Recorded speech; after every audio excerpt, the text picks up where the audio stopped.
On est aujourd'hui le mardi 24 Tammuz, on est le 2 juillet et le cours sera aujourd'hui pour l'élévation de l'âme de Moshe HaKohen ben Léon ainsi que pour la Refoua Shelema de Yosef ben Mesaouda ainsi que pour l'élévation de l'âme de Rahmouna bat Louisa et Nina Chaya bat Rachel. En tous les cas, on commence aujourd'hui notre cours de Teilim. Les cours de Teilim ne sont pas toujours faciles. Il y a des Teilim qui sont plus faciles que d'autres. C'est vrai que quand on a décidé de commencer les Teilim, on s'est aventuré dans une aventure extrêmement périlleuse parce que les Teilim sont connus pour être des textes de prière, mais pas des textes d'études. Et effectivement, les Teilim ont été écrits d'une manière qui est tellement cachée, puisque la formule est poétique. Le style est le style de la prière. Imaginez que dans les Teilim se cache aussi un océan de sagesse et d'études. C'est beaucoup plus difficile. La preuve, c'est que les nations ne le savent pas du tout.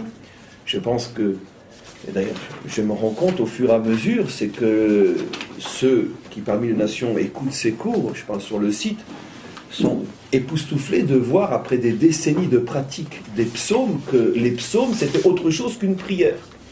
Bon, nous le savions depuis longtemps, puisque on a le Zohar, on a le Talmud, et combien de fois je vous ai dit que des textes entiers, des plus grands secrets et profonds secrets de notre Torah sont construits et révélés justement à partir de l'étude des psaumes. On a d'ailleurs même, je refais une introduction, malgré tout, c'est pas grave. On a d'ailleurs aussi un texte dans le Midrash Teilim d'ailleurs, le Midrash sur les Teilim, qui dit que le roi David avait demandé à Hachem que la lecture des psaumes soit aussi importante, soit considérée comme aussi importante que l'étude de la Torah. Hachem n'a pas voulu lui agréer cette chose-là, parce que quand même, qu'est-ce qu'on peut mettre au niveau des 5 livres de la Torah? Mais finalement, bon, je ne vais pas rapporter tout le Midrash, mais il semblerait que, d'une certaine manière, David ait eu gain de cause, et l'une des manières de prouver qu'il a eu gain de cause, c'est qu'il a écrit 5 livres de Teilim en rapport avec, puisque les Teilim se divisent en 5 parties, comme on le sait, 5 livres des psaumes en rapport avec les 5 livres de la Torah, comme pour montrer que même s'il n'a pas eu gain de cause, dans le sens de l'importance aux yeux de l'étudiant de la Torah, mais malgré tout, il a mis dans les Teilim énormément de choses qui s'étudient plus qu'elles ne se prient. Simplement que toute la difficulté c'est que le style n'est pas un style qui se prête à la compréhension de l'étudiant, parce que c'est un style de prière et un style poétique. En plus, n'oublions pas que c'est un style biblique. C'est-à-dire que les prophètes ont parlé déjà dans un langage, un hébreu qui de toute façon est déjà très difficile à comprendre. C'est pas l'hébreu ou l'araméen du Talmud, c'est pas l'hébreu de la Mishnah, c'est un hébreu hyper sophistiqué, qui fait que pour arriver à comprendre aussi ce qui se cache derrière, c'est pas une chose simple. En tout cas, c'est notre travail et notre mission de révéler à notre niveau, bien sûr, ces choses-là. Alors, dans ce psaume, on va voir une fois de plus que David, en tant que prophète et surtout en tant que personnage biblique, n'écrit pas pour lui, n'écrit pas pour sa génération, il écrit pour l'éternité, il transmet des messages. Et dans ce psaume, David va traiter un problème extrêmement important que Marx, à son époque, excusez-moi de passer de David à Marx sans dire les Havdil, que Marx aussi a traité d'une certaine manière et a conclu ce sujet par cette phrase célèbre, « La religion est l'opium des peuples ». Et vous allez être très surpris de voir que finalement le premier à avoir évoqué les fausses religions, c'est le roi David. Dans ce psaume particulièrement, ce n'est pas le seul, comme je vais vous l'expliquer. C'est un problème apparemment qui préoccupait énormément le roi David, comment l'humanité, comment les gens se font berner avec des idéaux complètement illusoires. Et comment les religions marchent finalement. Les religions, c'est un business qui marche très fort. Et le roi David a beaucoup critiqué cette approche religieuse qui promet des choses complètement irréalisables. Alors on va voir, bien sûr, c'est un psaume qui est censé parler, censé révéler de quoi écrire des millions de pages, et ce psaume n'a que 9 versets. Donc vous imaginez le 12e. En 9 versets, le roi David tente de relever le défi impossible d'expliquer tous les mécanismes des fausses religions ou des faux idéaux, ce qui est exactement la même chose. Donc chaque mot va être extrêmement pesé, chaque phrase, 9 phrases pour résumer des millions de pages de philosophie sur les religions. Donc on va aller doucement, on va voir, on va bien sûr arriver à l'essentiel en se rappelant, et c'est pas de la fausse modestie, en se rappelant que de toute façon, ce qu'il dit, nous ne le savons pas, parce que ce qu'il dit est véritablement caché, et c'est pas du niveau de gens comme vous et moi de comprendre véritablement ce qu'il dit. Mais à notre niveau, on va prendre, comme je l'ai dit récemment, l'écorce, qui a un bon goût elle aussi, on va la sucer, et on va malgré tout de cette écorce retenir pas mal d'enseignements qui, à notre niveau, nous suffiront peut-être. Alors il commence. Lamnatsear à la Shminit, Mizmor le David. Voici le chant du 8e de David. Il y a pas mal de psaumes qui commencent par l'expression à la Shminit. Et tous les commentaires bien sûr, se posent la question, c'est quoi à la Shminit? Alors certains commentaires, d'après le Pshat, et il y a des preuves à ce qu'ils avancent, disent qu'il y avait un instrument de musique qui s'appelait Shminit, 8, parce que c'était une sorte de guitare ou une sorte de harpe à 8 cordes. Et donc on l'appelait la Shminit. C'est sans doute vrai, mais comme la Torah doit se lire à différents niveaux, et que de la même manière qu'un être humain, l'essentiel de ce qu'il est, c'est pas son corps, mais ce qu'il y a dedans, dans la Torah aussi, c'est d'ailleurs précisément ce que le Malbim dit sur ce psaume, la Torah aussi a un corps et a une âme, mais l'essentiel de la Torah, c'est son âme, qui se cache derrière le corps. Donc malgré tout, dans la mesure où David avait différents instruments de musique à disposition, puisque lui-même va parler de différents instruments, il y a une question évidente. Pourquoi certains psaumes ils prenaient la shminite et d'autres ils prenaient taf, le tambour, ou d'autres ils prenaient kinor, ce qui est véritablement l'harpe. Donc c'est évident que selon le message qu'il voulait transmettre, il utilisait l'instrument qui était porteur de ce message, qui était le corps de ce message. Et là rentre la véritable explication. Quand David voulait exprimer, révéler des notions qui sont liées au chiffre 8, Shminit, alors il prenait l'instrument Shminit pour bien nous faire comprendre que tout ce psaume est inspiré par la 8e dimension. C'est quoi la 8e dimension? On le sait, c'est ce qui vient après ce monde, c'est ce qu'on appelle le monde à venir, puisque ce monde est créé selon le principe du 7, les 7 jours de la création. Même le Shabbat fait encore partie de ce monde, simplement c'est ce qu'on appelle au niveau de l'histoire Yemot HaMashiach, l'époque messianique, mais l'époque messianique fait encore partie de ce monde. À l'époque messianique, il y aura encore des voitures, des avions, on fera encore des affaires, etc. Simplement que le monde se rehaussera infiniment sur le plan moral et spirituel par rapport à ce qu'il est aujourd'hui. Mais dans la conception juive, l'époque messianique, c'est pas du surnaturel, c'est ce monde, mais où on va enfin commencer à vivre comme on aurait dû dès le départ vivre. On a seulement perdu quelques millénaires. Donc on s'occupe de ce monde, mais avec beaucoup de morale et de spiritualité aussi. Par contre, Shminit, c'est ce qui vient après le Shabbat. C'est ce qu'on appelle le monde à venir. Donc, d'une certaine manière, c'est l'inconnu, c'est le rêve, c'est le surnaturel, c'est ce qui fait vibrer tous ceux qui sont en quête d'autre chose que ce monde. L'opium, d'une certaine manière. La carotte, si vous voulez, pour les ânes.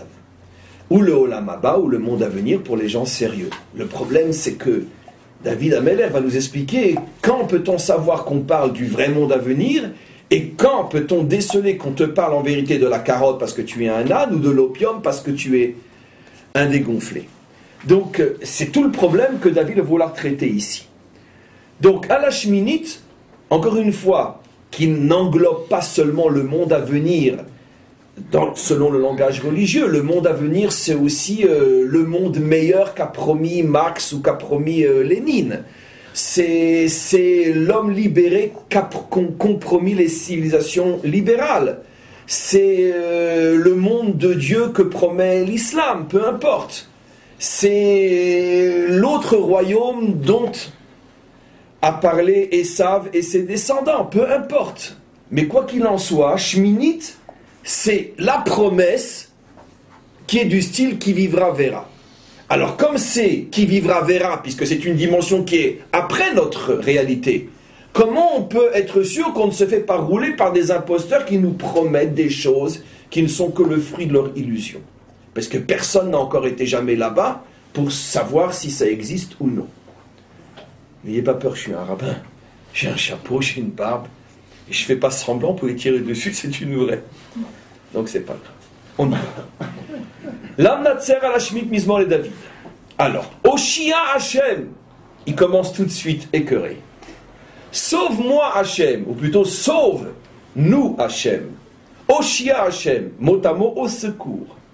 C'est même pas sauve-nous, c'est pas que Oshia Eli, Oshia Lanu, Oshia au secours. Au secours Hashem. C'est-à-dire David nous prévient que quand il s'agit de parler de la 8e dimension, au secours, ce qui se passe dans le monde. Au secours. Incroyable. Ki gamar hasid, ki pasu emunim ibne Adam. J'explique tout en partie avec le Malbim. Pas mot à mot, mais en partie avec le Malbim, pour ceux qui voudront voir. Ki gamar hasid. En vérité, dit David, les chassidim n'existent pas. Qui pasu emunim ibne Adam. Tous ces gens qui se font passer pour des gens de foi, en vérité, eux-mêmes ont disparu.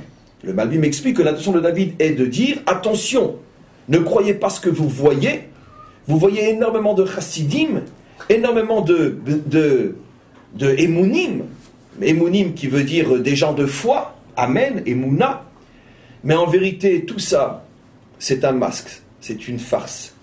Il n'y a pas de chassidim et il n'y a pas de bnei emunim. Déjà à l'époque, il y a 3000 ans, enfin 2800 ans, qu'est-ce qu'on devrait dire aujourd'hui?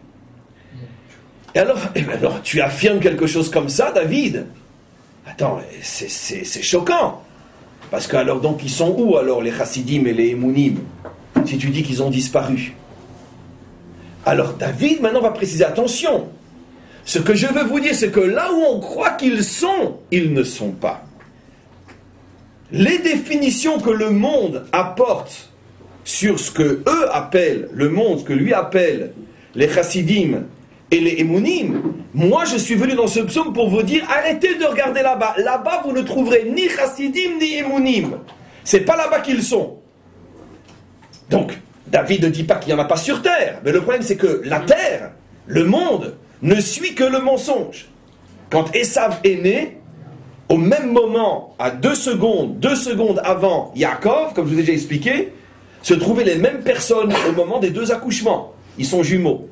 Or, quand Esav naît, le verset dit, ils appelèrent ENT son nom Esav. 2 secondes après sort Yaakov, et le verset dit, il appela son nom Yaakov. Une anomalie absolument incroyable dans le verset. On commence par un pluriel, on termine par un singulier. Rashi explique pourquoi, enfin c'est pas Rashi, mais c'est pas singulier dans le Midrash. Le Midrash dit pourquoi. Parce que Esav représentant le mensonge, il attire les foules. Yaakov représentant la vérité, Titen émet Yaakov, tu donnes la vérité à Yaakov, ça n'intéresse personne. Donc quand Esav est né, tout le monde était là pour applaudir sa naissance. Quand Yaakov est né, il dit qu'est-ce que tu fous là toi? On t'a rien demandé. Donc tout le monde est sorti avec Esav. C'est pour ça que c'est un singulier. Et donc automatiquement, c'est ce que veut dire le roi David. Évidemment que des emunim et des chassidim existent, mais personne ne les cherche là où ils sont. Par contre, tout le monde suit ce que eux appellent chassidim et emunim, mais qu'ils ne sont pas. Alors maintenant, David va démonter le mécanisme de ces faux religieux, ou de ces faux vendeurs d'idéaux. Je vais parler sur les 2 plans à la fois aujourd'hui, et à la fois le plan religieux, et à la fois le plan laïque. Religieux, donc religion, et laïque, c'est ce qu'on appelle les idéaux. Les idéalistes, les idéaux. Regardez-moi ce qu'il dit. Shav yedaberu ish et re'u. Premier signe pour distinguer les faux, c'est quand tu vois que l'homme parle à son prochain. C'est beau, ish et re'u yedabru. C'est une formule biblique qui est toujours très très très positive. Comme il est dit, Az nidberu ish le re'u ve'ish vayakshev Hashem. Quand un homme parle avec son frère, Hashem il entend et il écrit ses paroles dans le livre de la vie. L'expression ish le re'u comme ve'afta le re'acha kamocha, tu aimeras ton prochain comme toi-même, dans le sens positif, c'est toujours une expression très positive. Donc, dit le roi David, tu peux trouver des gens qui se parlent ish le re'u. Et quand ish le re'u se parle, donc il se parle de choses très importantes. Mais de qu'est-ce qu'ils disent? Shav yedaberu. C'est quoi Shav yedaberu? Quand tu entends des gens parler de la vanité, de la futilité de ce monde, ça veut dire, bon, ce monde, non. Allons chercher la vérité ailleurs. Shav yedaberu ishet reu. Le discours de la vanité. Il n'y a rien à trouver dans ce monde. Il n'y a rien à chercher dans ce monde. Ce monde, c'est le monde du corps, c'est le monde des plaisirs, c'est le monde des tentations, c'est le monde de la matière, c'est le monde de l'argent, c'est le monde du pouvoir, c'est le monde du mensonge. Quand tu entends deux personnes apparemment très idéalistes, très spirituelles, parler comme ça entre eux, méfie-toi. Méfie-toi. On va voir pourquoi. Svat chalokot. Quand tu entends que leur discours, c'est le langage du glissement. Le ahlik, ça veut dire glisser. Svat halakot. Les commentaires expliquent c'est quoi Svat halakot? C'est une expression qui revient très souvent dans les psaumes et dans les prophètes. Svat halakot. Ça veut dire c'est quoi? Laisse glisser, laisse tomber. Allez. Bon. Il t'a insulté, laisse tomber. Il t'a giflé, laisse tomber. C'est beau comme morale, c'est beau. Ça veut dire que toute une morale qui se construit sur ce monde, il est vanité. Donc alors quelqu'un il t'a vexé, laisse tomber, laisse glisser. Bon, t'as origine, laisse glisser, d'accord. Il veut se comporter comme ça, mais laisse-le aller. Il faut être tolérant, il faut être ouvert, faut. Svat chalakot. Belev velev. Il se parle le langage du cœur, d'accord. Il se parle d'amour, il se parle de fraternité, il se parle de yedabou. Si on n'avait pas su, et surtout quand on va voir la suite, si on n'avait pas su que David est en train de se foutre ici des pseudo-religieux ou des pseudo-idéalistes, je prends rien que ce verset, imaginez vous arrivez dans un endroit où vous voyez une réunion de gens qui sont en train de parler de la vanité de ce monde. Enfin des gens qui ont compris que dans ce monde, très bien, il n'y a rien. En plus, Svat chalakot, une très très haute morale, quand on te gifle sur la joue droite, tends la joue gauche. Quand on t'insulte, ne réponds pas. Quand on vient pour te voler, laisse faire. Ne fais surtout pas comme c'est marqué dans le Talmud que tu as le droit de tuer le voleur. Surtout, c'est la vieille religion. Ça, c'est le dieu méchant, le dieu jaloux, le dieu des Juifs, quoi, Bekitsu. C'est au contraire. Svat chalakot. Aime ton prochain comme toi-même, d'accord. Bénis-le lorsqu'il t'insulte. Parle-lui d'amour lorsqu'il te parle de haine. Svat chalakot. Vous arrivez là, vous dites, ouais, il y en a des comme ça sur terre. Oh, qu'est-ce que c'est beau ça. Lev balev yedaberu. Le langage du cœur. Aimez-vous les uns les autres. D'accord. Faites les idiots et pas la guerre. Très bien. C'est magnifique. Il continue et il dit, Yachet Hashem kol sifte chalakot. Je t'en supplie, maître du monde, détruis-moi tout ce langage, toutes ces lèvres de glissement. Ça veut dire ces lèvres qui parlent d'amour, de ci, de ça, détruis-les. Il n'est pas facile ce bonhomme. Yachet Hashem otamo, retranche Hashem kol sifte chalakot. Lachon medaberet gdolot. Et là il rajoute une notion. Et plus que tout, Hachem, je t'en supplie, fais disparaître, j'ai le droit de dire un gros mot, les grandes gueules.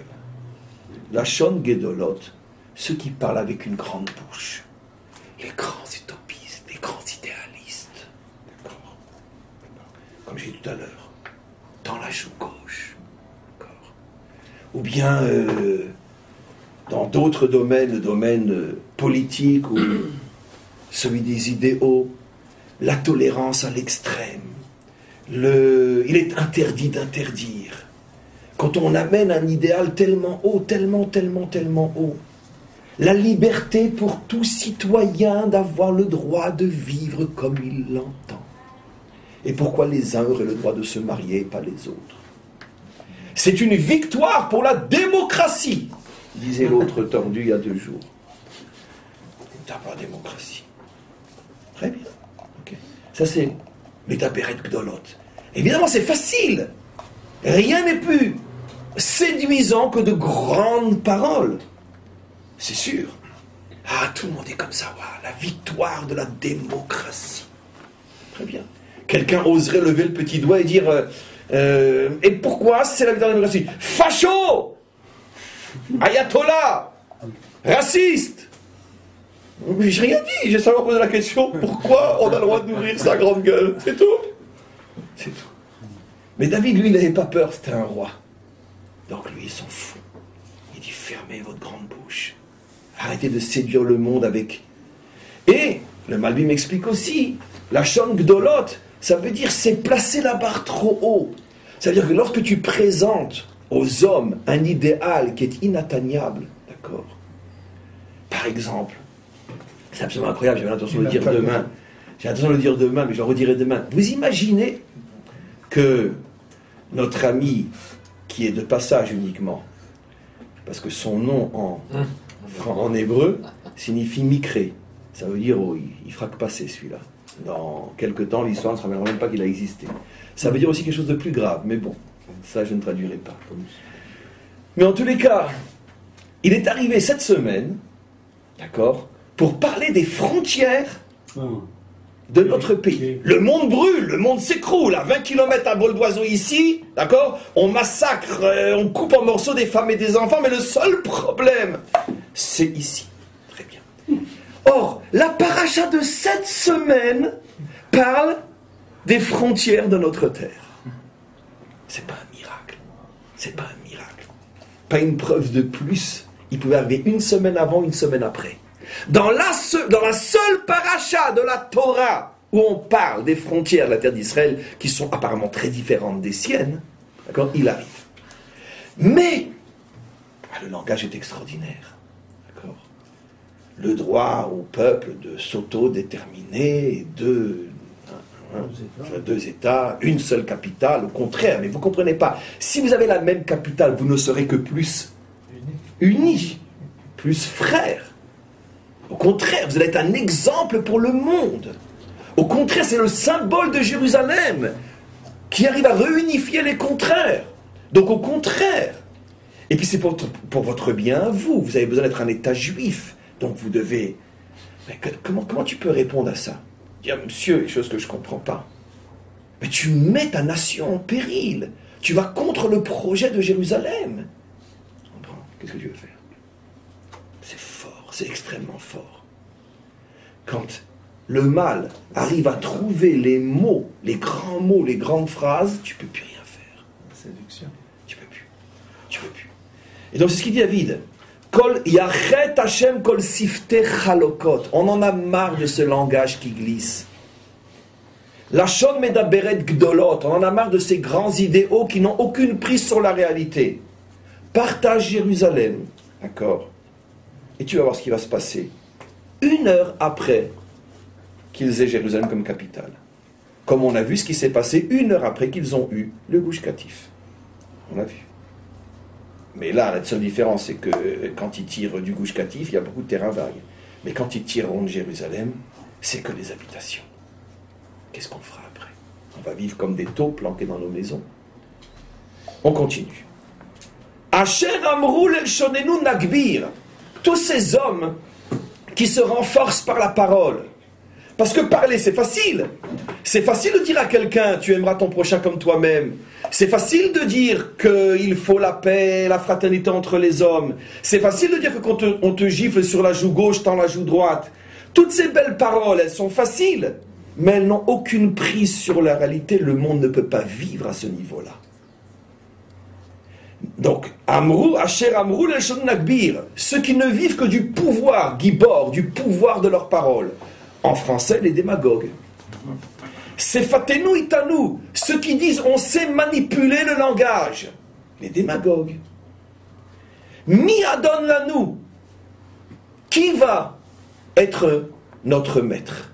Et là aussi, l'allusion est extraordinaire. Mi Adon Lanu, le langage de la liberté.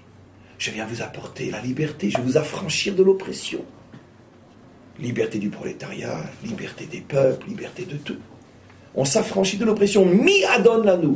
En 3 mots, il explique de quoi on parle. Tous ceux qui viennent avec le langage de la liberté, de l'affranchissement, de la tolérance, etc. Ne croient pas qu'ils sont moins dangereux que ceux qui viennent carrément avec le langage de la force et de la dictature. Ils ne sont pas moins dangereux. En tout cas, dans ce psaume-là, c'est à eux que le roi David s'adresse. Ceux qui disent « Mi adon lanou » qui a le droit d'être notre maître? Ah, ben c'est séduisant ça. Qui a le droit d'être notre maître? Tout le monde veut la liberté. Très bien, on continue.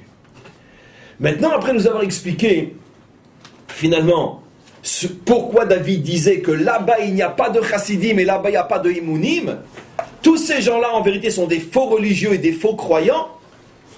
D'accord? Alors, on peut se poser la question, mais alors pourquoi ils font ça? Pourquoi? Regardez la suite.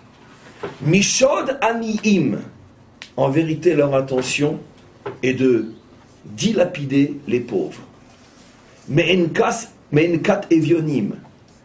De prendre jusqu'au dernier cheveu de centime ce que les Evion, c'est encore plus que les pauvres, ce que les misérables ont.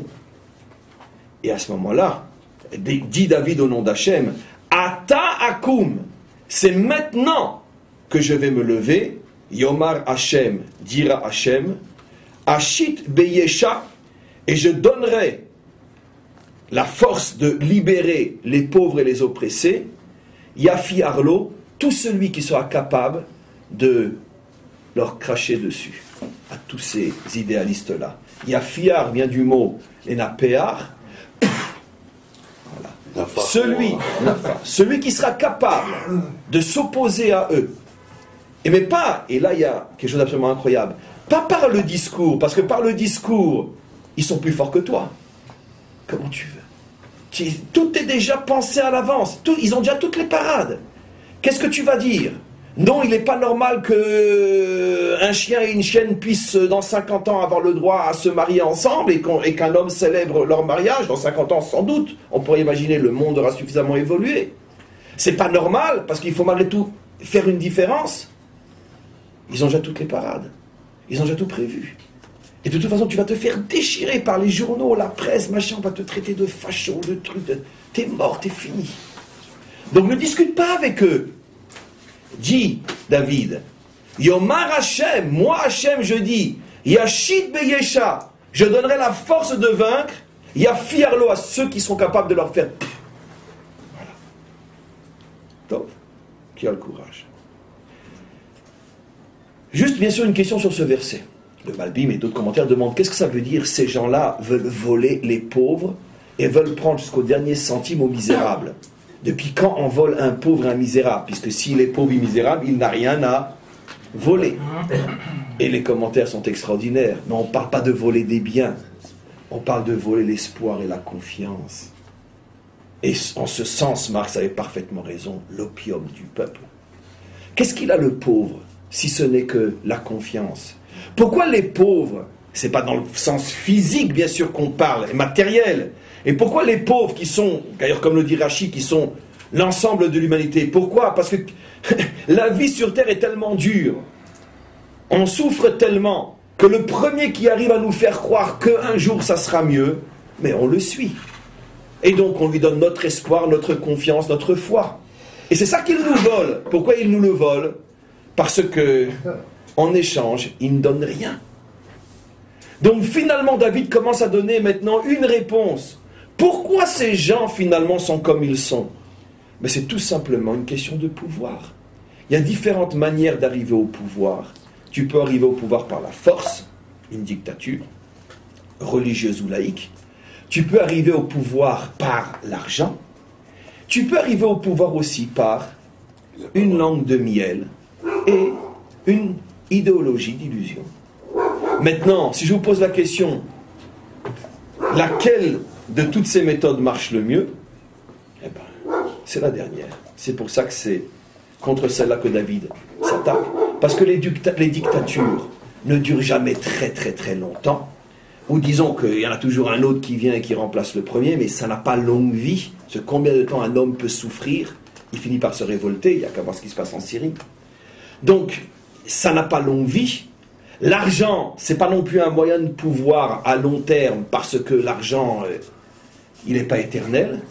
Mais par contre, une idéologie fondée sur le vol de l'espoir des pauvres gens, ça dure des millénaires. Et puis, de toute façon, il y a toujours un nouvel espoir, il y a toujours Et donc c'est comme ça que finalement l'humanité est prise en captivité. David Ameller est en train ici de porter une critique terrible contre la religion. D'une certaine manière, attention, n'essayez pas de voir chez le voisin. Regardons chez nous aussi. Même dans le judaïsme, on peut trouver ces formes aussi de capter les foules. Vous comprenez, je veux dire, on l'entend et on le voit tous les jours. Je veux dire, il y a certaines radios que vous ouvrez, et puis à n'importe quel moment de la radio que vous ouvrez, alors celui qui souscrit à, je sais pas moi, tant par an ou par mois, il aura une kmiya qui a été touchée par le Rav Kadouri, et quand on va mettre la main dessus, on va être sauvé. Il n'y a pas de gens qui meurent aujourd'hui, il n'y a pas de maladies graves, il n'y a pas des accidents, il n'y a pas de... Si on était en possession d'une kmiya, qui si on met la main dessus, mais vous imaginez, le bonhomme qui a la kmiya, il devrait être plus riche que Bill Gates. Donc s'il a besoin de faire une annonce à la radio, c'est qu'il ça doit pas si marcher fort que ça, ce truc-là. Mais les gens sont tellement cons qu'ils ne s'en rendent même pas compte. Ils ne s'en rendent même pas compte que si je te vends la vie à la radio, c'est que c'est forcément un mensonge. Puisque si je suis vraiment en possession d'un truc pareil, comment se fait-il que je ne suis pas multimilliardaire? Mais on paye des milliards pour avoir la vie. Et une annonce à la radio, toutes les 5 minutes. Celui qui touche la kmiya, qui a touché Rav Kadouri, et ça marche. Ça marche. Vous avez des soirées où on vous fait des soirées pour des galas, etc. La bouteille qui a été posée sur la tombe de Rabbi Shimon Bar Yochai. Waouh! Mais non, c'est moi qui parle. Et ça marche. Ça marche. Ça marche. Bon, je pourrais être encore plus méchant. Alors, où est la limite? À côté de la Maravi. Où est la limite? Oui, il y a eu un moment où on voulait vendre de l'air du côté de la Maravi. Oui, c'est vrai, de bouteilles. C'était un juif thune qui voulait faire ça. J'en sais. de l'air qu'on a pris devant le côté de la Maravi. Mais ça peut marcher. Il y a un commerce de sable ou de pierre de la terre d'Israël. Ça oui, pour les gens de diaspora. Mais bien sûr que ça marche. On met sur la tête. Ça marche. Tous les matins, avant de te lever, tu mets ton doigt dans le truc, tu touches un peu de la terre d'Israël, tu es sauvé pour la journée. Jusqu'où ça va aller? Tu vas toucher l'eau que ce tzaddik, il a été dans le mikvé, on a récupéré une goutte de l'eau et il a touché cette bouteille là. Ça marche. Même chez des gens qui étudient la Torah toute la journée, ça marche. Mais le problème, c'est que le danger c'est que j'en vois qui est en train d'être malade la dernière fois qu'il vient. Non? Non? Ah bon, je croyais. Et le problème c'est que alors quand on dit que c'est vrai, quand on dit que c'est faux. Quand on dit que c'est vrai, quand on dit que c'est faux. Quand? Où est la limite? Où est la limite? Donc on ne croit plus en rien? Finalement, d'un psaume comme celui-là, c'est de là qu'est née la laïcité. Mais d'un autre côté, la laïcité n'a fait que remplacer un mensonge par un autre. Parce qu'on a remplacé Dieu par la réussite matérielle, par les vacances, par la sécurité sociale, ou peu importe. On a seulement changé de nom, on n'a pas changé de religion. C'est tout. Mais c'est le même culte. Vous comprenez? Avant, on allait au temple pour demander la sécurité. Aujourd'hui, on va à la sécurité sociale pour prendre des allocations. C'est la même religion, rien n'a changé. Donc, on continue un petit peu. On ne sait pas comment on va s'en sortir. On peut dire un petit... Oui. Répétiquement. Non, mais encore 5-10 minutes. 5-10 minutes. Marquez 5-10 minutes. Alors maintenant, est-ce qu'il va commencer, oui ou non, à nous révéler le secret? Comment on va savoir si on nous vend une bouteille qui va nous sauver, d'accord? Ou bien, enfin qui va nous sauver, qui va lui permettre de se remplir les poches sur la pauvreté à moi. Parce qu'il faut comprendre, le malade, lui, quand les médecins lui ont fait comprendre que, bon, écoutez, mais il va s'accrocher à tout, il va s'accrocher, c'est ça que hurle David, pleure David. Il dit, Ata akoum, mais lève-toi donc. Regarde tous ces malades qui vont voir tous ces marouboubous, qui leur vendent des promesses, qui ne se réalisent pas. Mais évidemment, ils les volent. Pourquoi ils les volent? Parce que le pauvre, il a que son espoir. Sauvez-moi. Et je lui dis, tu sais quoi, regarde, je vais t'expliquer. Pendant 35 jours, d'accord, tu vas prendre cette goutte que j'ai reçue de mon maître, ou que, etc. Ou bien ça peut être aussi un charlatan laïque, peu importe. et tu vas la mettre, tu vas la tourner, tu vas faire apocus bocus. Même chez nous, mais il y en a des milliers comme ça en Israël, des charlatans comme ça. Des milliers, on les compte plus d'ailleurs. Bien sûr. Attendez, non, je fais exprès d'être très provoquant. Marquez les questions, marquez, descendez-moi après, c'est pas grave, c'est pas moi, c'est lui. Alors maintenant, on va voir. C'est pour ça que c'était un roi, David. C'est pour ça que c'était un lion. Il s'est attaqué à des loups. Il s'est fait déchirer toute sa vie de toute manière. Il est mort épuisé à 70 ans. Alors, est-ce que David va nous révéler finalement le point de repère? Si je vais prier sur la tombe de Rabbi Shimon Bar Yochai, est-ce que c'est du charlatanisme? Et si je reçois une bouteille d'eau qui a touché la tombe de Rabbi Shimon Bar Yochai, ou comme aujourd'hui dans les galas, etc., on vous vend une bouteille d'arak qui a été sur la tombe de Baba Salé. En France, on fait des millions avec ça. Des millions. J'ai entendu parler d'un gala récemment, ils ont vendu une bouteille qu'ils avaient posée sur la tombe de Baba Salé, ils l'ont vendue 10 000 €. Mais vous imaginez une bouteille à 10 000 €, même les vins français, ils valent moins cher. Vous imaginez? Mais c'est de la folie. Alors, quelle est la différence entre aller prier sur la tombe de Baba Salé et acheter 10 000 € une bouteille qui a été posée sur la tombe de Baba Salé? Il y a peut-être une différence, mais alors, où ça commence et où ça s'arrête? Alors, il répond, il dit la chose suivante. Imrot Hashem, sache que la parole d'Hachem, on ne joue pas avec. Hamarot Teorot, c'est des paroles de pureté. Ça veut dire quoi les paroles de pureté? Ça veut dire on ne joue pas avec le bon Dieu. Il n'y a pas de raccourci avec le bon Dieu. Allez, prends la bouteille, t'es sauvé. Il n'y a pas de raccourci. Kesef Tsarouf, comme de l'argent, qui, pour devenir la pièce d'argent ou le verre d'argent, a été brûlé. Combien de fois jusqu'à ce que toutes les scories disparaissent et que tu obtiens, en fin de compte, la pièce d'argent pur. Quand vous rentrez dans un magasin, vous achetez une pièce d'argent pur, d'accord? Par où est passé l'argent qui était extrait de la terre, comme il dit? Tsarouf be'alil la'aretz. Combien de fois il faut le purifier, cet argent qui vient de la terre, jusqu'à ce qu'il puisse être présenté et devenir un verre de kidouche? L'exemple de l'argent est très bon, comme le verre de kidouche. Tu crois que ça y est, il y a des raccourcis, on fait un trou dans la terre, on prend l'argent, on en fait un verre? Non. Demande à l'argent combien de fois il a été brûlé vif avant de pouvoir te servir de verre de kidouche. Il n'y a pas de raccourci avec le bon Dieu. Le bon Dieu, ça se paye, et ça se paye très très cher. C'est ça toute la différence. Mezukak shivatayim. Et là, il fait une allusion incroyable. L'argent, avant de pouvoir être utilisé par les hommes, doit être purifié, zikouk. Zikouk, c'est purification en hébreu moderne, le zikouk du pétrole, la raffinerie, raffinement. Il doit être raffiné, shivatayim. Shivatayim, ça peut être compris de différentes manières. Il y a le mot shiva dedans, plusieurs fois 7. Les commentaires disent, c'est l'expression qui veut dire une infinité de fois. 7 étant le chiffre global, puisque c'est le chiffre de la création, Shivatayim. Ça veut dire autant de fois qu'il le faudra pour le sortir pur complètement. Ce qui est extraordinaire, c'est que David, par ce mot, fait aussi allusion à un autre verset qui dit qu'au moment de la délivrance finale, le soleil brillera Shivatayim, comme le soleil d'aujourd'hui. Ça veut dire, il fait allusion à quoi? Ça veut dire que, avant de mériter véritablement de recevoir d'Hachem, sache que tu dois te purifier comme le soleil de la délivrance. Ça veut dire que tu dois atteindre un niveau tellement haut qu'est le niveau de la délivrance. C'est le verset 49 avant de recevoir la Torah. Aussi, bravo. C'est aussi une explication. 7 x 7, 49. Et avant de recevoir la Torah, bien sûr, c'est le conte du Homer. Ça fait allusion à ça. Ça s'est marqué explicitement, j'allais l'oublier. Merci de le rappeler. Ça fait allusion à la préparation avant le don de la Torah. 7 x 7, 49. Shivatayim, bien sûr.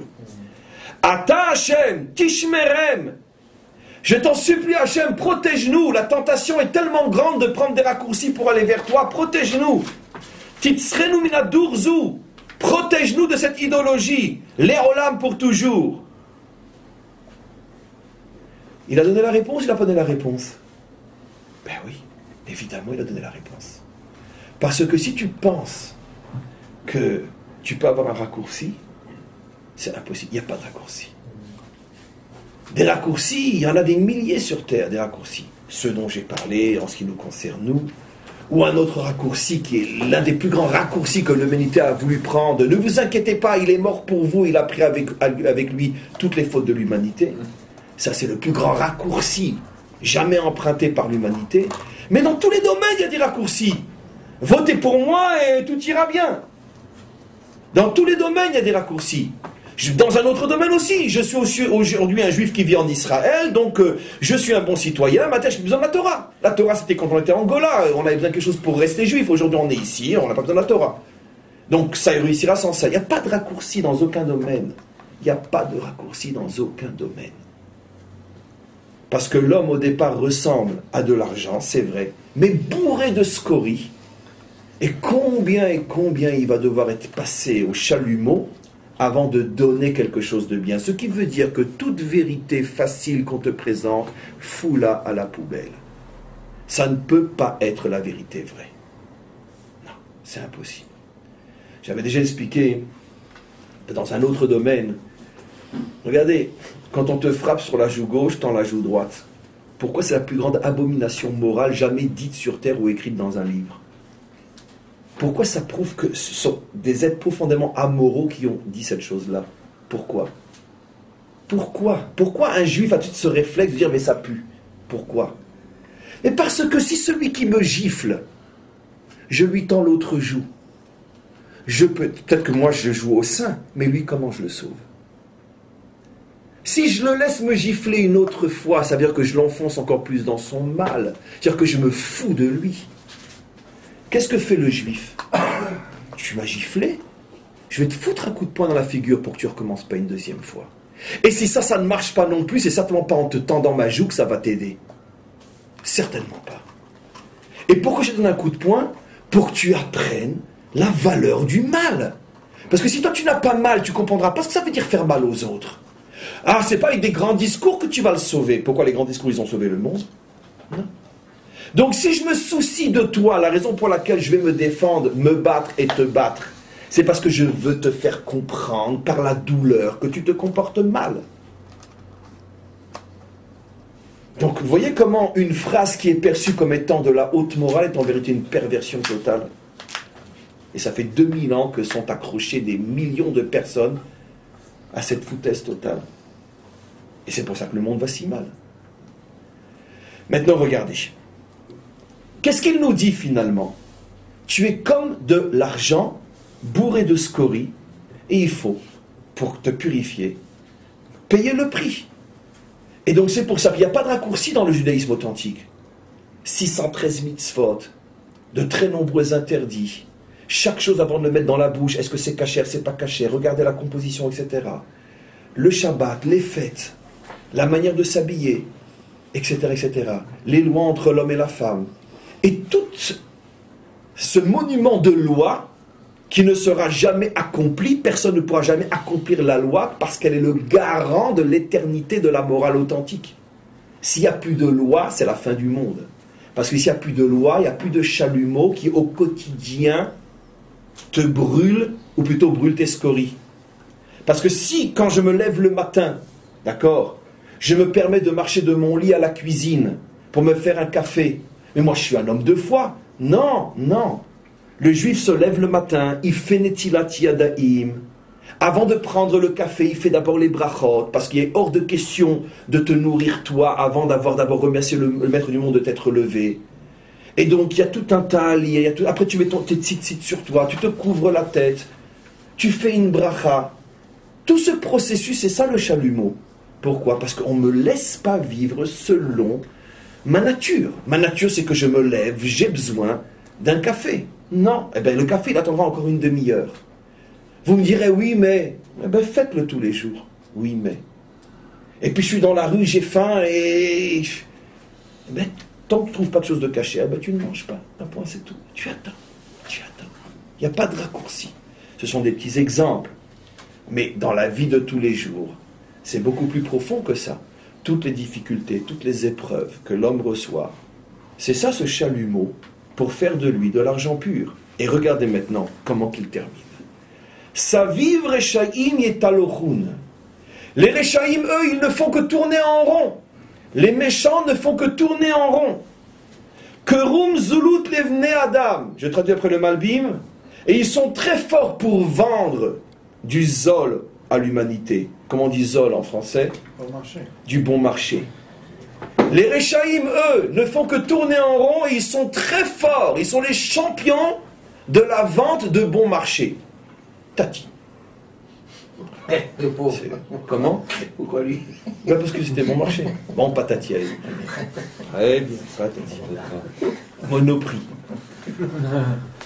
Les Chinois, Mini-prix. les Chinois, les Chinois. Les Chinois. Très bien. Les Chinois. Très bien. Les Chinois. C'est intéressant comment qu'ils terminent. Ils sont les champions de la vente à bas prix. Mais c'est plus que bas prix, c'est zol. Ils vendent du zol. Ben oui, ils vendent du zol. Ils vendent du zol. Pourquoi? Là aussi, ils donnent une autre clé. Parce que si moi je suis à une soirée et qu'on me dit que cette bouteille qui a touché la tombe de Baba Saleh, elle vaut 10 000 euros. Alors, si je suis un homme digne, d'accord, qu'est-ce que je fais? Je leur dis, tiens, prenez les 10 000 euros pour votre institution, que je respecte, mais votre bouteille, excusez-moi, je ne peux pas rentrer dans le jeu, je ne vais pas l'acheter 10 000 euros, je ne vais pas faire croire et me faire croire que ça vaut 10 000 euros. Les 10 000 euros, je vais vous les donner, mais la bouteille, ce n'est pas la peine de vous déplacer, vous savez. D'accord. Mais si je crois que cette bouteille-là va m'apporter la bénédiction, on m'a vendu du zol, on m'a vendu du bon marché, ça veut dire que je me fais avoir avec du n'importe quoi. Benzé d'Adashim. Et donc c'est ce qu'il dit le roi David, arrêtez d'acheter du zol. Il sera plus facile d'en vendre 10 000 qu'une seule à 10 000. Donc si déjà tu veux avoir, non, la différence avec la prière, tu veux recevoir par l'intérieur de Baba Saleh, eh bien prends un billet d'avion, ça te reviendra moins cher que 10 000 euros. Va à Netivot. Même si tu loues un hôtel là-bas et que tu reviens, si tu ne fais qu'un aller-retour, ça te reviendra beaucoup moins cher que 10 000 euros. Alors pourquoi tu ne le fais pas? C'est quand même plus fort d'aller prier sur sa tombe que de recevoir une bouteille qui a touché sa tombe. Pourquoi tu ne le fais pas? Parce que là, il y a un effort à faire. Tandis que là, c'est facile. Puis en plus, il y a toutes les munitions de la soirée, pendant qu'on est en train de monter les enchères, il y a le tambour, qui va l'acheter, qui va l'acheter, qui va l'acheter, 10 000 euros, ouais, très bien, pour monsieur Ben Soussan. Très bien. Très bien. Arrêtez d'acheter du zol. Arrêtez, c'est ce qu'il dit David. Donc, mes questions dans la vie de tous les jours, comment je peux savoir si je suis devant un charlatan ou non? D'accord? Si tu es devant quelqu'un qui te dit « suis-moi et tout va s'arranger », tu peux tout de suite tirer la chasse. Et si tu es devant quelqu'un qui te dit « écoute, ça va être très dur, j'ai aucune garantie à t'apporter, ça va être très difficile, avec le bon Dieu on ne s'amuse pas, tu es de l'argent, c'est sûr, mais bourré de scories qu'il va falloir brûler, en ce sens je peux t'aider à supporter le nettoyage des scories, mais je ne peux pas faire beaucoup plus pour toi », il accepte, il est sauvé. Il n'accepte pas, ça ne marche pas. C'est pour ça que peut-être que le mot de la conclusion avant vos questions sera, une fois de plus, dans un domaine très religieux, heureux est le peuple qui a une loi, maudit soit celui qui croit qu'un jour on pourra être sans loi, on sera pour l'éternité avec cette loi, même dans le monde à venir, parce que la loi est le chalumeau qui permet de brûler nos scories. Et pour celui qui croirait qu'un jour on n'aura plus de scories, c'est faux. L'humain ne sera jamais Dieu, et même si l'humain s'élève, il restera toujours une créature aura toujours en elle une dose d'imperfection, même dans le monde à venir, simplement qu'évidemment que ça ne sera plus du tout pareil qu'aujourd'hui, les scories ne ressembleront en rien à ce qu'elles sont aujourd'hui, mais la notion de scorie existera toujours, puisque ça fait partie même de l'essence de l'homme, et pourquoi Dieu a créé l'homme avec des scories, donc pourquoi il est constamment en état d'être purifié? Parce que tout simplement, c'est son statut d'homme, c'est son mérite en tant qu'homme de faire les efforts pour mériter de se rapprocher d'Hachem. Les questions. Moi, je crois qu'elle est... Moins longue d'habitude aujourd'hui, bien sûr, puisqu'il y a un cours après celui-là, donc c'est pour ça que c'est plus court. Oui. Moi, je crois que les clés de ce psaume-là, c'est les mots « pasu emonim ». Parce qu'imaginez-vous qu'il fait à l'envers « sauf emuna ». Alors là, il n'y a rien à faire. Sauf, c'est définitif. Pasu, ça peut passer à revenir. D'accord. Oui, c'est ça. Pasu dans le sens de ça passe. On a l'espoir encore. Tandis que sauf... De toute façon, c'est d'ailleurs la raison pour laquelle il n'a pas dit. Ça, c'est marqué aussi. Il n'a pas dit, il n'a pas dit, non, mais même pasu emuna. Il a dit pasu emunim. S'il avait dit Passou Emouna, il n'y a plus de Emouna. Non, c'est pas ça, Ça, Emouna. c'est On ne pas dire pas ça. En hébreu, on ne peut pas dire. Oui, Passou Emouna, Emouna. pas ça. Ok. Il n'a pas dit Passou Passa Zopuri. Emouna, il dit Passou Emouni. Il parle des gens, il ne parle pas de la foi en tant que telle. Voilà, c'est ce que le Malbim explique. C'est ce qu'il appelle les Mounot Kosviot. J'ai expliqué tout ce psaume avec, bien sûr, énormément plus de choses que ce qui est écrit. Mais tout ce psaume d'après l'esprit du Malbim. Le Malbim dit que tout le problème de David dans ce psaume, vous verrez pour ceux qui veulent vérifier, c'est de régler ses comptes avec ce qu'on appelle les Mounot Kosviot, toutes les fausses foi qui attirent les gens parce que c'est facile, parce que c'est séduisant, etc. Oui. Oui, le psaume s'adresse à nous-mêmes aussi, c'est-à-dire on a l'impression que là, peut-être que ça s'adresse que aux gens qui sont en train de mentir ou vendre du zol, mais on se fait ça à nous-mêmes tout le temps aussi, quoi. D'abord, j'ai fait allusion à ça en disant que c'est vrai chez nous aussi, et bien évidemment, votre rajout est fondamental. La première lecture juive d'un texte biblique, c'est d'abord de se poser la question en quoi ça me concerne moi. C'est vrai que j'ai moins insisté sur cet aspect aujourd'hui, mais c'est inclus dans tout ce que j'explique parce que c'est la clé fondamentale de notre lecture de la Bible. Le premier concerné par ce qu'il étudie, c'est l'homme lui-même. En quoi ça me concerne? Dans ma vie de tous les jours, évidemment qu'on a toujours cette tentation du raccourci. Évidemment qu'on s'accroche. Donnons un autre exemple. En tant que chassid Chabad, je vais me tirer une balle dans la tête. Et je m'accroche à un rabbi, d'accord? Comment je vais savoir que c'est du charlatanisme ou que c'est vraiment une relation rabbi-chassid? Comment je vais savoir? Ce qui est d'ailleurs le sujet de la grande critique des non-chassidim contre les chassidim. Vous vous accrochez à un homme, c'est des raccourcis, il n'y a que Dieu, un point, c'est tout. Or, cette critique, elle est forcément fondée sur quelque chose d'extrêmement juste et vérifié sur le terrain. Parce que si c'était tellement évident que la critique n'est pas justifiée, elle n'existerait pas. Or, c'est évident qu'il y a un risque de raccourci énorme. Ça veut dire que, le tzaddik fait pour moi. Quelle est la différence entre que Dieu me pardonne? Entre le tzaddik fait pour moi et il est mort pour nos fautes. Et quelle est la différence? C'est la même chose, la même aberration, mais poussée un peu plus loin, c'est tout.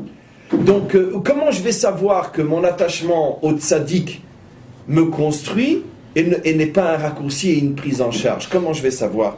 Là aussi, tu vas le savoir dans la vie de tous les jours. Qu'est-ce que tu attends de lui?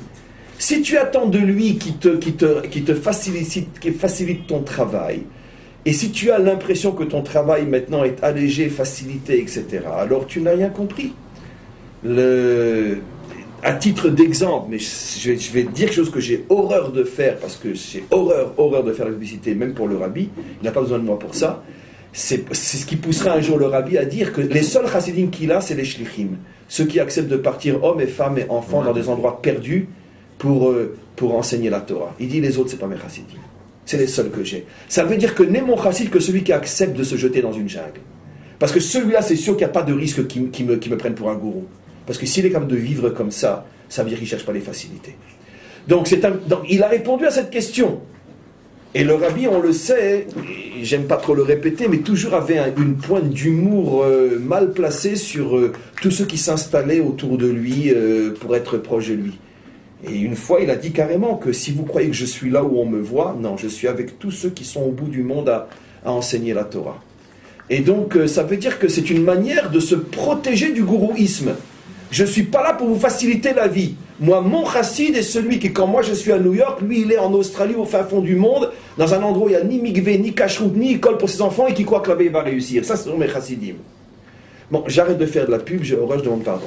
Mais donc, si le grand ne se protège pas du gourouisme, c'est évident qu'il risque d'être transformé en gourou par ses adeptes. Personne n'est à l'abri de ça, puisque là, en vérité, finalement, et qui est mis en accusation ici? Dieu, ou plutôt ce qu'on fait de lui. Donc, si on peut faire de Dieu un faux Dieu, si on peut faire d'un idéal un faux idéal, par exemple, le respect ou le rehaussement du prolétariat, en soi, c'est un idéal extrêmement, extrêmement valable. Mais qu'est-ce qu'on en a fait? Qu'est-ce que c'est devenu? Donc, toutes les fausses religions et les faux idéaux ne sont pas au départ des fausses religions et des faux idéaux. Ce sont des falsifications d'une vérité. Donc ici, celui qui est mis en cause, c'est Dieu. Regarde ce que les hommes ont fait de toi. Regarde ce que ceux qu'on appelle les croyants sont en vérité, des farceurs. Donc, si Dieu peut être falsifié, À combien plus forte raison un homme peut être falsifié? Et à combien plus forte raison je peux m'attacher à un rave d'une manière gourouiste? Mais c'est pas forcément la faute au rave. Ça peut des fois l'être. Et dans énormément de cas, l'homme est parfois complice, consciemment ou non, du culte qu'on lui adresse. Parce que ça fait du bien de se sentir le meilleur. Comme je vous raconte une histoire chassidique authentique, juste un instant. C'était un grand sadique, vous pensez bien, qui lui avait trop de kavanot dans la prière et par humilité, il ne voulait pas que ses chassidim le voient pendant qu'il prie parce qu'il ne voulait pas montrer qu'il est en connexion avec le maître de ses fantasmes. Et donc il avait fait un petit bureau, qui le séparait de la synagogue, donc avec une petite fenêtre pour entendre ce qui se passe, avec bien sûr évidemment un rideau. Et ça, il priait et il pouvait s'adonner à son yoga spirituel. Et donc, et il était comme ça. Alors les chassidim, pendant la prière, ils imaginaient le rabbi en train de... Et puis, il y a un chat qui traînait dans la synagogue, et puis il a commencé à gratter à la porte. Alors lui, il s'est dit, c'est les chassidim qui essayent de voir comment je prie, par le trou de la serrure, d'accord? Alors il s'est mis juste devant, puis il a commencé à faire ça. Et puis pendant des semaines et des semaines, à chaque fois que la prière commençait, le chat, il venait, il grattait, puis lui, il faisait ses... Et qu'est-ce qui s'est passé? Pendant des semaines, il a prié pour le chat. Pendant des semaines, il a prié pour le chat. Il a cru que c'était ses chassidim, mais... Alors c'est sûr que c'est évident qu'il y a des grands qui sont complices du culte qu'on leur voue. Et c'est sûr que c'est pas facile de s'accrocher à un vrai grand, parce qu'un vrai grand ne laisse pas les autres lui rendre un culte, et il les repousse. Et donc c'est pas facile du tout. Oui. Mais est-ce qu'on peut quand même comprendre pourquoi, par exemple, les personnes qui ont besoin de se rattacher à Dieu ont besoin de choses matérielles, concrètes? Donc ils ont besoin d'une bouteille, voilà, ils ont besoin aussi d'attachement au billet, au rabbi, enfin billet de ce que donnait le rabbi. J'avais peur que quelqu'un la sorte, celle-là. Non mais c'est vrai, est-ce que le problème c'est, est-ce qu'on se limite justement à cette action-là ou à cet objet-là matériel, ou est-ce qu'on n'est pas capable de dépasser la signification de ça? Si on est capable de dépasser, alors peut-être que l'objet... La question est énorme. Il peut avoir son utilité, mais si effectivement, si on reste à idolâtrer l'objet, alors on n'a rien compris au message. D'abord Olivier, bon, une fois n'est pas coutume, vraiment merci pour la manière dont tu as posé la question. Parce que j'avais peur que quelqu'un me dise, d'accord, vous avez sur le bout des lèvres, par respect vous n'avez pas osé, vous parlez de la bouteille de vin salé, j'aimerais bien voir comment vous répondriez avec le dollar du rabbi. Merci de m'avoir respecté. Olivier l'a dit, mais d'une manière... Olivier. Non, j'ai parlé des aussi. J'ai dit, il y a eu Alors, je vais répondre à la fois au dollar et je vais répondre à ta question. Oui, l'homme a besoin, mais je te signale que l'homme a besoin a été à l'origine de l'idolâtrie, qui est la plus grande et la plus forte de toutes les interdits de la Torah. Au point que nos maîtres nous disent, supposons, c'est un cas théorique, mais il est écrit dans le Talmud, qu'un homme accomplirait toutes les mitzvot de la manière la plus scrupuleuse, mais qu'en même temps, il serait idolâtre. D'accord? En lo chelek l'olam haba. Il n'a pas de part au monde futur. Pourquoi? Parce que sa croyance idolâtre détruit toute la pratique de ses mitzvot, ce qui est très rare dans le judaïsme. Tu fais une faute, tu es comptabilisé pour ta faute, mais tu fais du bien, tu es comptabilisé pour le bien. L'un n'annule pas l'autre. Il n'y a qu'une seule et unique faute qui annule tout le bien que tu fais par ailleurs, c'est l'idolâtrie. On attache tout, justement. Non, enfin, disons la véritable idolâtrie. Ah oui, alors, oui, je comprends votre question. Comment chez lui il peut à la fois faire le mitzvot, ce qu'on appellerait chitouf, et il croit aux deux en même temps. D'accord. Maintenant, comme un petit peu... Non, bon, je ne vais pas faire la polémique. En tous les cas, quoi qu'il en soit, écoute bien Olivier, c'est évident que les hommes ont besoin de quelque chose de concret. Mais ça a été l'origine de l'idolâtrie, qui au début n'était pas une négation de Dieu, mais un besoin de le sentir plus proche de nous, et donc de le représenter. Maïmonide dit clairement que pendant des siècles, les hommes idolâtres n'imaginaient pas du tout que l'idole avait le moindre pouvoir divin. Seulement, ça leur permettait de faciliter leur connexion avec un Dieu qu'ils ne voyaient pas. Après, ça a chuté plus et on a oublié l'origine, on a cru que la statue était. Très bien.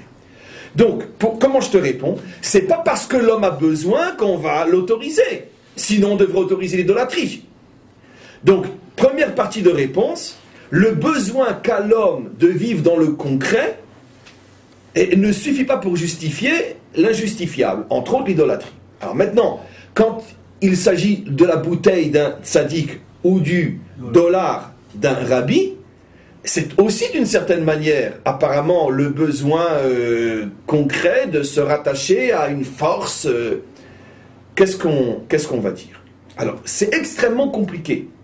On a un texte dans le Talmud qui dit sur Job, et pourtant Job, d'après beaucoup de nos maîtres, n'était même pas considéré comme un juif, c'est une marloquette, peu importe, mais en tout cas, d'après tout le monde, était injuste dans sa génération. On dit sur lui, Kola Mekabel, Pruta Miyov, Mitbarer, que les gens faisaient la queue devant Job pour recevoir une pièce, parce que tout celui qui recevait une pièce de Job était béni. Donc on a un texte qui apparemment contredit ce que je dis. Mais en vérité, comme tout sujet de sagesse, ce n'est pas compréhensible au premier niveau de lecture. Il faut creuser pour comprendre. L'histoire que le rabbi distribue le dollar, écoutez bien ce que je vais vous révéler. Est-ce que énormément de Chabadnikim eux-mêmes ne savent pas ou ont volontairement ou consciemment ou non oublié? Ce n'était pas du tout qu'à Dieu ne plaise. Chas vechalom vechalila vechas, pour le dire de manière très orthodoxe. Parce que le rabbi voulait faire croire que si tu possèdes ça chez toi, tu vas recevoir une énergie particulière. Le rabbi distribue le dollar pour que faire de la personne un shaliar mitzvah, un envoyé du rabbi, pour que quand il retourne dans son pays, il donne ce dollar en tzedaka. Il n'y avait aucune intention de fétichisme. Le rabbi disait et a dit des millions de fois, d'accord, les chalek la tzedaka. Il l'a dit en français, parce qu'il parlait français, il l'a dit en anglais, il parlait l'anglais, il l'a dit en russe, en yiddish, en hébreu et dans différentes langues. Je crois qu'il parlait 15 ou 20 langues. Et donc, à chacun, il disait, c'est pas parce que tu vas l'encadrer chez toi, etc. Je te le donne pour que tu sois mechalek la tzedaka. Après, je vais expliquer ce qui s'est passé. L'intention était tout simplement que le rabbi, ne pouvant se trouver dans tous les endroits du monde, et ayant le mérite de voir des millions de personnes du monde entier venir chez lui, ça lui permettait de pouvoir faire de la tzedaka, qui a une force de rapprocher la délivrance, comme il est dit, Veshavea bitzedaka, de pouvoir lui-même, en tant que grand de la génération, avoir un impact de tzedaka dans le monde entier. Qu'est-ce qui s'est passé au fur et à mesure? C'est que les chassidim, eux, ou n'importe qui recevait un dollar, dit, ce dollar-là, c'est pas celui-là que je vais donner, je vais en donner un autre, ce que fait tout chassid, il en donne un autre, mais celui-là je le garde parce que je l'ai reçu de la main du rabbi. Et donc, ça a commencé comme ça. Celui-là, je le garde, mais le rabbi a voulu distribuer un dollar, je distribue un dollar. C'est bidou qu'un glissement. Alors justement, c'est le début du glissement. Qu'est-ce qui s'est passé donc? Attention, on va être très très prudent, on marche sur un champ de mine. C'est que le chassid authentique, ou celui qui a compris le message, dès qu'il arrivait, comme il y a des milliers d'histoires, l'une des premières choses qu'il faisait, dès que c'était possible, c'est de trouver un pauvre pour lui donner le dollar, et j'imagine qu'il rajoutait de sa poche aussi, parce que ça ne se peut pas donner un dollar à un pauvre, c'est quoi? C'est 4 shekels. Donc, il donnait le dollar plus 5 ou 10 dollars, pour que le pauvre reçoive quelque chose, et il glissait le dollar du rabbi, qui était en vérité son propre dollar à lui, parce que le dollar du rabbi, il le gardait. Début du glissement. Qu'est-ce qu'on fait après? On le garde avec soi. Et qu'est-ce qu'on fait après qu'on le garde avec soi? Alors maintenant, bon, on l'encadre, peu importe, on l'encadre ou on commence à avoir une relation porte-bonheur. Porte-bonheur, ça veut dire que maintenant que j'ai le dollar du rabbi avec moi, j'ai la baraka. Il ne peut rien m'arriver. Alors là commence tout le problème. C'est vrai, c'est pas vrai, c'est un glissement, c'est une falsification, est-ce que c'est vraiment ce que le rabbi voulait, etc., etc., etc. Le problème est que court, comme sur les bouteilles qui ont été posées sur la tombe de Massalé, parce que s'il n'y a pas d'histoire qui courait, ça ne marcherait pas. Court des milliers d'histoires sur le dollar, des milliers d'histoires sur les bouteilles d'arak posées sur la tombe de Massalé, parce que Massalé buvait de l'arak, et des milliers d'histoires sur la pomme de un tel, et sur l'ail de un tel, et sur le cheveu de un tel, et sur l'eau de un tel. Et le problème, c'est que ces milliers d'histoires entretiennent le gourouisme. Non, mais D'accord. le problème, c'est qu'il n'y a plus de message, en fait. Le message disparaît. Parce que c'est pareil pour les amulettes, etc. On a des Eh ben, formules c'est d'amulette qui existent dans le exactement judaïsme. ça. Mais au lieu de comprendre le sens profond de ce qui est écrit dans l'amulette, on va fustiger l'amulette elle-même. Je vais te donner, C'est ça, le moi, problème. je vais te donner un exemple concret pour terminer ce que j'étais en train de dire. D'accord. Je connais, à titre personnel, comme vous sans doute, des dizaines de gens qui ont reçu $1 du rabbi, dont certains qui sont de grands shlichim, etc. Il y en a un que je connais depuis des années et des années, 20 ans. Il a reçu des dizaines de dollars du rabbi. Pas une seule fois, depuis 20 ans que je le fréquente, je l'ai entendu me parler une seule fois des dollars qu'il avait reçus du rabbi. D'autres, au bout d'une heure que tu es avec eux, tout de suite, tu sais, j'ai reçu $1 et tu sais, tu devrais le donner à un tel ou un tel ou un tel. Tout de suite, tu comprends la différence. Tu as tout compris. Si quelqu'un qui a reçu $1 du rabbi, quand tu es avec lui, le message qu'il te transmet, c'est « j'ai des forces surnaturelles, prends-les, ça va marcher », tu peux être sûr que lui n'a rien compris au message. Si tu es avec quelqu'un qui en a eu, mais qui ne t'en parle jamais, et que tu vois bien que dans son vécu, c'est pas du tout son centre d'intérêt, c'est un homme pratiquant, qui fait sa shlichut et qui fait ce qu'il faut faire. Et on pourrait tout à fait penser qu'il n'a jamais eu ce genre de choses, il n'en fait absolument pas cas dans sa vie. Ça veut dire que, qu'est-ce qu'il y a? Eh bien, comment je comprendrais les choses? Il a gardé le $, comme on garde la photo de son père ou de sa mère après 120 ans. Mais on n'est pas toute la journée en train de les regarder. On n'est pas en train de toucher la photo et dire maintenant je l'ai touché ce matin, je vais avoir une bonne journée. C'est un souvenir affectif. C'est plus qu'affectif. Un souvenir, c'est quand même, je l'ai reçu d'un homme qui est important dans ma vie. Mais c'est tout, ça s'arrête là. C'est le juste milieu. C'est le cheveu qui est très important. Je ne dis pas, alors parce que dans ce cas-là, on a une photo du rabbi ici, d'autres ont une photo de Baba Saleh, d'autres du Rav Kook, etc., etc. Donc les photos non plus? Non. Le judaïsme est la science du juste milieu. C'est-à-dire que chaque chose, à condition, comme dit David, que ça ne te prenne pas en charge. C'est-à-dire, si le matin, si je rentre ici, je regarde la photo du rabbi, et je dis, rabbi, allez, aide-moi aujourd'hui, d'accord? D'accord, tout ce que je vais faire dans la journée, c'est de l'idolâtrie. Ça ne vaut pas un sou, c'est zéro. Pourquoi? Ça veut dire quoi? La photo n'est pas là pour ça. D'accord? Dans ce cas, ça devient vraiment de l'idolâtrie. Pareil pour n'importe quelle autre photo. Mais si elle est là simplement parce que c'est une source d'inspiration, c'est tout. Je veux dire, on en parle dans nos cours, machin, etc. Non, c'est là. C'est là. Ça veut dire c'est à sa juste place. C'est là, dans sa juste proportion. Ça, c'est permis. Mais quand ça devient du raccourci, ça veut dire que mon but est que cet objet, cette photo, cette promesse me fasse faire un raccourci. Ça, c'est ce que David condamne. Maintenant, quelle est la formule magique? Eh bien, c'est tout simplement le travail d'une vie. Parce que la vérité, c'est toujours le travail d'une vie. Pour arriver à une relation juste, sage, avec ces notions-là, sans dévier d'un cheveu, c'est une vie de travail. Et c'est pour ça que l'humanité veut des raccourcis. J'ai touché le $, ça y est, t'es guéri, il n'y a pas de problème. Y a pas de problème. Une question du c'est pas une question, c'est un sentiment. Monsieur Wayon de Natania dit: je n'aime pas ce cours plein de critiques qui parlent du mal sur les uns et sur les autres. Chacun son niveau. Le rabbi, justement, n'avait pas un regard de haut pour les moins hauts. Et il dit en plus que ce cours, c'est plutôt un coup bas. On n'a pas dit ça. Tof.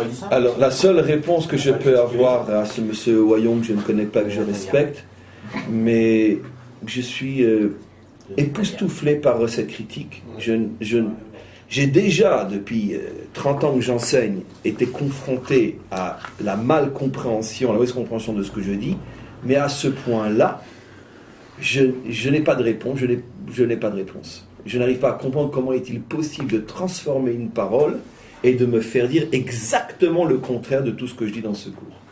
Ce cours est une hymne au juste, à Hachem, à la Torah. C'est à mon avis, une magnifique louange aux hommes, puisque je n'ai parlé que de la grandeur, la dignité des hommes. Ce cours au contraire, c'est un cours sauvetage, puisqu'il a pour but de montrer ce que sont les vrais justes, de ce qu'est la vraie Torah, de ce qu'est le vrai Hachem, et de montrer aux hommes ce dont ils sont capables eux-mêmes sans se faire prendre en main par des charlatans. Maintenant, si le seul reproche qu'on peut faire à ce cours, c'est d'avoir dit qu'il y a des charlatans sur Terre, et je pense que ça serait très grave de dire à un médecin qui met le doigt sur telle ou telle maladie, mais pourquoi vous me l'avez dit? J'aurais préféré mourir. Donc, encore, y a-t-il des questions? Comment? Non, c'est pas des critiques contre les personnes, c'est des critiques contre certaines pratiques. On n'a critiqué personne. On n'a pas critiqué Abba Saleh dans ce cours, on a critiqué ce que des gens font de ce juste inimaginable. C'est ça qu'on a parlé. Donc la seule chose que j'ai à rajouter, c'est ouvrez grand vos oreilles, réécoutez ce cours une fois qu'il sera sur le site, et envoyez-moi un mail après pour me dire que finalement vous l'avez bien compris. Voilà. On arrête, c'est bon, parce qu'il y a quand même un prochain cours, et à très très très bientôt.